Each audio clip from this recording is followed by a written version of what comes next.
Hello friends, आपका स्वागत है हमारे YouTube चैनल एसटी स्टडी पर। आज हम स्टार्ट कर रहे हैं अपने first chapter political science biology के सेकंड वीडियो। ठीक है, कौन सी वीडियो हमारी? सेकंड। अब इसमें हम आगे कंटिन्यू करेंगे अपने फर्स्ट चैप्टर का जो हमने पिछले वीडियो में छोड़ा था। इसमें हम पढ़ेंगे दो महाशक्तियों का उदय। ठीक है, इसमें हम क्या पढ़ेंगे? दो महाशक्तियों। जैसे कि हमें पता है इन दो महाशक्तियों का उदय दूसरे विश्व युद्ध की समाप्ति के बाद हुआ था। ठीक है, दूसरे विश्व युद्ध में जो थे अमेरिका, जापान और ये जो थे और इनके साथी देश वो क्या हो चुके थे? हार चुके थे। तो देखो हम पढ़ते हैं दूसरे विश्व युद्ध की समाप्ति का परिणाम क्या था। दूसरे विश्व युद्ध की समाप्ति का परिणाम यह था कि दुनिया की एक नई राजनीति में दो नए विश्व का या दो नए महाशक्तियों का उदय हुआ जिनका नाम क्या था? अमेरिका और सोवियत संघ। ठीक है, क्यों? क्योंकि जब दूसरा विश्व युद्ध खत्म हुआ था जो जर्मनी, जापान तथा उनके साथी देश जो थे वो हार चुके थे। देख लेना, हम पढ़ लेते हैं। दो महाशक्तियों का उदय दूसरे विश्व युद्ध की समाप्ति के बाद परिणाम यह हुआ कि दुनिया की राजनीति में दो महाशक्तियों का उदय हुआ। इसमें एक अमेरिका थी और दूसरा सोवियत संघ। जर्मनी, जापान तथा उसके साथी जो देश थे वो दूसरे विश्व युद्ध के रिजल्ट में, परिणाम में हार चुके थे। यूरोप के अन्य देशों की स्थिति बहुत खराब हो चुकी थी। अब दोनों महाशक्तियों के बीच जो चला वो क्या चला? वर्चस्व चला। ठीक, कि मैं ज्यादा शक्तिशाली, कि मैं ज्यादा शक्तिशाली। संघर्ष शुरू हो गया। ये संघर्ष का जो टाइम था तनावपूर्ण राजनीति का दौर 1945 से 1990 के बीच रहा। फिर 1947 में अमेरिका के एक राष्ट्रपति थे जिनका नाम था ट्रूमैन। उन्होंने एक सिद्धांत दिया। उनका जो सिद्धांत था वो ये था कि विश्व में कहीं भी अगर किसी भी देश में शांति भंग करने के लिए डायरेक्ट या इनडायरेक्ट रूप से कोई आक्रमण करता है तो वहां पे अमेरिका की शांति भी भंग होगी, अमेरिका की सुरक्षा भी संकट में आ जाएगी। ऐसा किसने कहा? ऐसा कहा अमेरिका के तत्काल राष्ट्रपति ट्रूमैन ने। उनका ये सिद्धांत था। उसके बाद एक आया मार्शल प्लान। ठीक है, और उन्होंने क्या करा कि मार्शल इस सिद्धांत के तहत यूरोप के लिए विकास के कार्यक्रम चलाए जाएंगे। मार्शल सिद्धांत क्या था हमारा?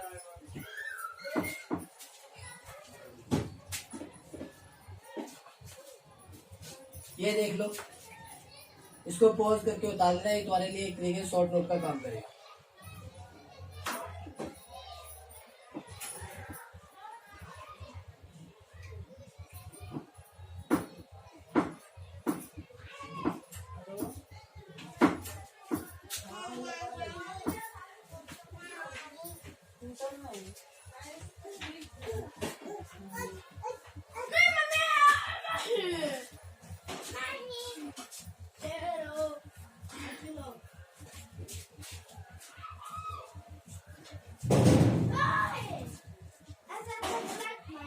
रोक दिया था भैया? नहीं, रुक गया था क्या? अब हम पढ़ेंगे मार्शल प्लान क्या था, कामगन की स्थापना क्या थी और मार्शल प्लान ने क्या किया और कामगन का जो रिजल्ट हुआ वो क्या हुआ। जब मार्शल कौन था? मार्शल अमेरिका का विदेश मंत्री था। मार्शल कौन था? अमेरिका का विदेश मंत्री। उसने क्या किया? उसने अपना एक सिद्धांत दिया जिसे हमने मार्शल प्लान या मार्शल सिद्धांत कहा। अमेरिका के विदेश मंत्री मार्शल ने जो सिद्धांत दिया उसके अंतर्गत उसने ये डिसाइड किया कि यूरोप का जो विकास होगा, यूरोप का हम विकास करेंगे, उसके लिए हम एक कार्यक्रम चलाएंगे। यूरोप का हम विकास करेंगे, उसके लिए हम एक कार्यक्रम चलाएंगे उन यूरोप के देशों के लिए जो दूसरे विश्व युद्ध की मार में बहुत क्षति मिली, जिनकी अर्थव्यवस्था वगैरह पूरी तरीके से बिगड़ चुकी थी। हम उनकी क्या करेंगे? हेल्प करेंगे। ठीक है, और हेल्प करेंगे इसलिए ताकि वो अपने द्वारा से पुनर्निर्माण कर सकें और हम उन्हें क्या देंगे? आर्थिक सहायता देंगे। इसे मार्शल प्लान कहा गया। ये जो मार्शल प्लान था, ये मार्शल प्लान 1952 तक चला। कब तक चला? ये 1952 तक। उसके बाद ये फेल हो गया। तो हमने अमेरिका के विदेश मंत्री का प्लान सुना। उन्होंने क्या बोला? मार्शल प्लान बोला। ठीक है, आगे हम पढ़ेंगे कामकन की स्थापना। कामकन क्या था? कामकन थोड़ा सा ये था कि सोवियत संघ ने स्टार्ट किया था इसको।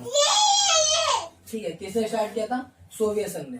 सोवियत संघ ने क्या करा, जो मार्शल प्लान था उसका विरोध किया। उस मार्शल प्लान के विरोध करने के अंतर्गत उसने ये तय किया कि हम एक कामकन की स्थापना करते हैं। कामकन की स्थापना के अंतर्गत हम जो है आपस में व्यापार करेंगे और पश्चिमी देशों से कोई संबंध नहीं रखेंगे। अब उन्होंने जो आपस में व्यापार करेंगे उसके अंतर्गत कौन कौन शामिल थे? उसके अंतर्गत कुछ देश शामिल थे, जैसे कि रूस, पोलैंड, बुल्गारिया, हंगरी, रोमानिया आदि। इन्होंने ये तो डिसाइड कर लिया कि हम आपस में क्या करेंगे, व्यापार करेंगे और दूसरे पश्चिमी देशों से संबंध नहीं रखेंगे। लेकिन इसका परिणाम ये हुआ कि इन्होंने शीत युद्ध को और बढ़ावा दिया, जिससे पश्चिमी देश थे वो थोड़े से विरोध में खड़े हो गए कि हमें भी कुछ व्यापार से लाभ वगैरह मिलता, और उस लाभ का इन्होंने क्या कर दिया, खत्म कर दिया। और इस बढ़ावे से शीत युद्ध और आगे बढ़ता चला गया। चलो हम आगे देखते हैं, आगे हम क्या पढ़ेंगे।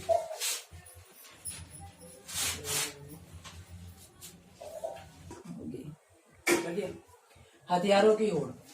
ठीक है, अगला टॉपिक है हमारा हथियारों की होड़ एवं उन पर नियंत्रण। जब दूसरा विश्व युद्ध खत्म हुआ और दो नई महाशक्तियां उभरी, उनमें फिर आपस में क्या होड़ लगी? हथियारों की होड़, और उन पर हथियारों को होड़ इकट्ठा करने की होड़। उन्होंने जब हथियार इतनी मात्रा में इकट्ठे कर लिए कि दोनों देशों को, दोनों महाशक्तियों को इस बात का अनुभव हो गया कि इतने सारे हथियारों के जखीरे हम दोनों विश्व शक्तियों के पास उपस्थित हैं, ये हमारे लिए बड़े खतरनाक साबित होंगे।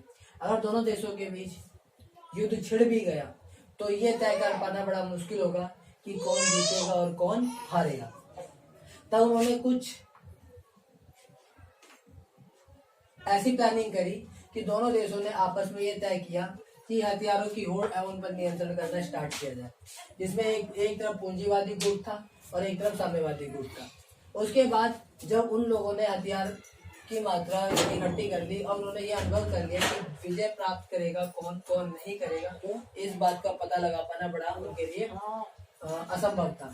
तब उन्होंने ये तय किया कि आप नियंत्रण करना स्टार्ट कर दो, यानी हथियारों की जो मारक क्षमता उसे कम करना और उन पर अपना नियंत्रण करना।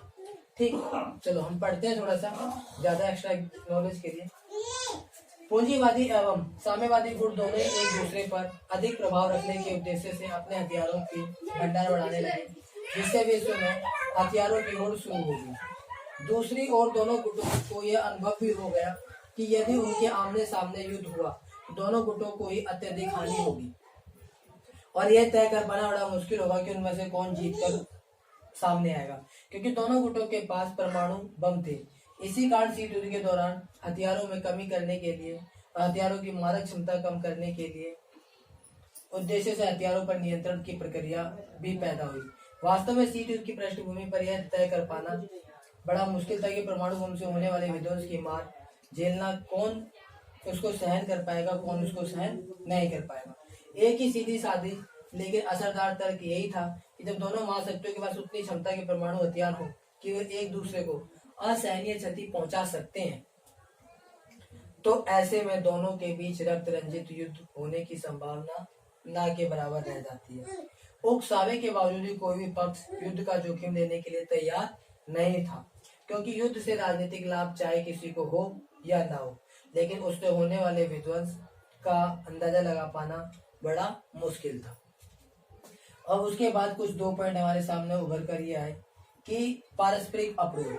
अब पारस्परिक अवरोध होता क्या है?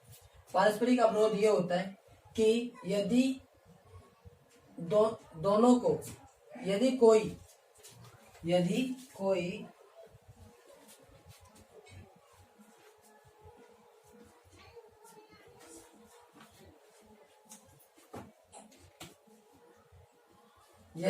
अपने शत्रु पर आक्रमण कर उसके हथियार को नाकाम कर भी दे, उसके उस क्षेत्र को जहां पे उन्होंने अपने हथियार इकट्ठे कर रखे हैं, इनको उड़ा भी दे, फिर भी इनके पास इतने हथियार कहीं और बच जाएंगे शेष, कि वो शेष हथियार भी उनको भारी भरकम क्षति पहुंचा सकते हैं।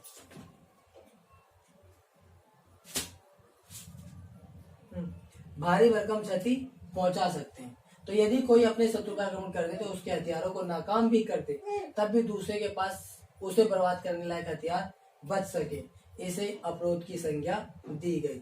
और इसी डर की वजह से दोनों देशों ने शीत युद्ध पर ही कायम रहे और रक्त रंजित युद्ध होने की संभावना को ना के बराबर सामने आने दिया। अगला है संयम और संतुलन।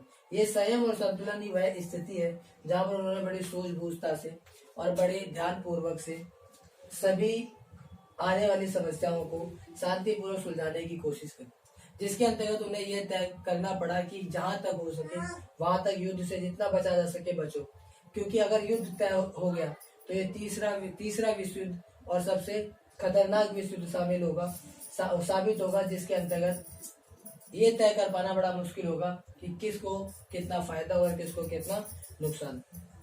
तो दोस्तों ये थी आज की हमारी दूसरी वीडियो। अब हम कल फिर नई वीडियो के साथ आएंगे। तो जिन दोस्तों ने अभी तक हमारे चैनल को सब्सक्राइब नहीं किया, सब्सक्राइब करें, लाइक करें और शेयर करें। तो हम मिलते हैं नेक्स्ट वीडियो में। Bye bye.